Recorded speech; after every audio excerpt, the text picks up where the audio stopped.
Enchanté et merci d'être avec nous aujourd'hui. Donc on va parler de votre projet au Burundi dans le cadre du programme FOLUR.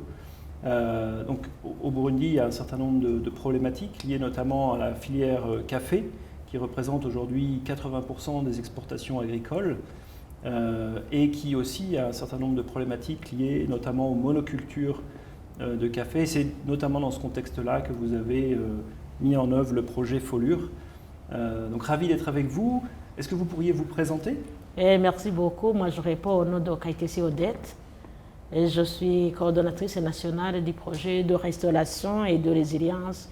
J'ajouterai que je suis ancien ministre de l'Agriculture et de l'Élevage et ancien ministre de l'Environnement et de l'Aménagement du territoire du Burundi. Merci beaucoup.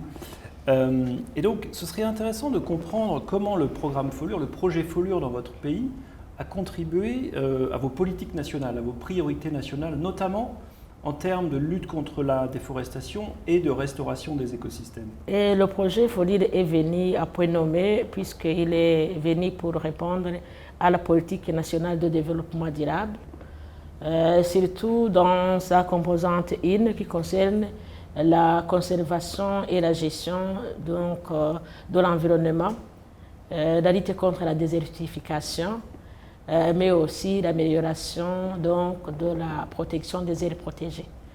Ce projet donc, a été exécuté dans la grande zone caféicole du Burundi, surtout du moment où on trouve que maintenant, suite à la pression démographique, on voit qu'il y a donc le café qui jadis était la première ressource de devises pour le Burundi, est en voie de disparition, surtout que donc on a un vieillissement qui s'accentue de jour au jour du café, de plantations caféicoles.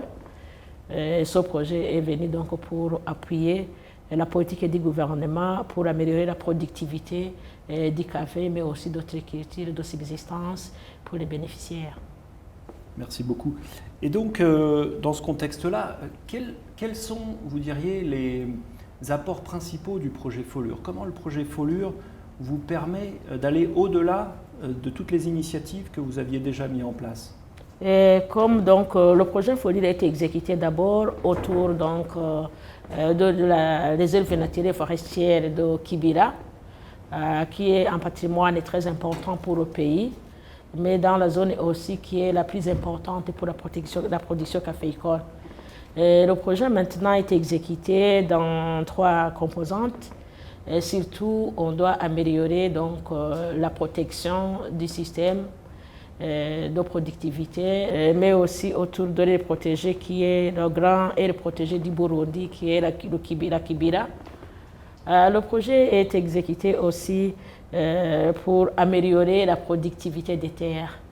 Donc maintenant qu'avec la mise en œuvre de ce projet, on voit qu'il y a une amélioration, et que ce soit de la production du café, que ce soit aussi de la production des autres cultures de subsistance, qui améliore les conditions de vie de la population burundaise dans sa zone d'action. Extraordinaire. Et je comprends qu'un aspect important, c'est la mesure des impacts, n'est-ce pas, du projet, oui. De pouvoir assurer le suivi, et notamment au niveau des bénéfices pour les communautés. Est-ce que vous pouvez nous expliquer comment vous procédez, avec quelle peut-être approche, quelle vision vous souhaitez mettre en œuvre ce suivi, évaluation et le monitoring des impacts? L'approche qu'on utilise pour la gestion du projet, c'est d'abord l'approche communautaire.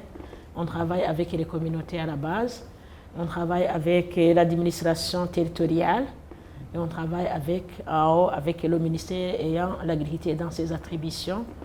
Pour toutes les interventions, c'est l'implication des parties prenantes. Ce qui a été fait depuis la conception du projet, pendant la mise en œuvre et pendant l'évaluation des impacts du projet. Très bien. Un autre aspect très important pour le projet FOLUR, pour le programme FOLUR et pour ce projet au Burundi, c'est la dimension du genre.